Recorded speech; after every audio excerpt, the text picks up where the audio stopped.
Hi, it's me again with Corel Tips and Tricks, and I just made a video on this last night, and somebody commented that you can use symbols that are mathematical symbols, and then somebody else commented that they're not all this perfect, and then one of my other internet buddies suggested using the tangent line. And then this way you can kind of play with it, where I want to hit the plus key on the keyboard and move the new one over to the side. And then you could change the depth and the length of this by putting it further apart. Then take a 2-point line and have your drawing tool on tangent. And I think you can really start anywhere, but when you get over here, it's going to read tangent.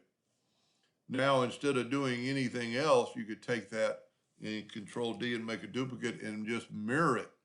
And there you have it. Now we can take away the two inside lines. You can see this is a little further apart than my other one. We can select it all. We can go to Object and we can go combine it. That makes it all the same. And now we can change it to that 36 points. We can go up to Object and convert the outline to an object. Left click, right click, and you have that almost the exact same thing with a little bit, maybe a little bit further apart.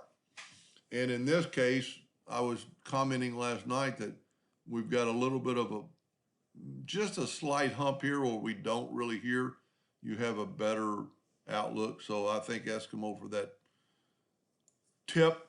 You can't always remember everything. And anyway, I hope that helped a little bit. Thank you for watching.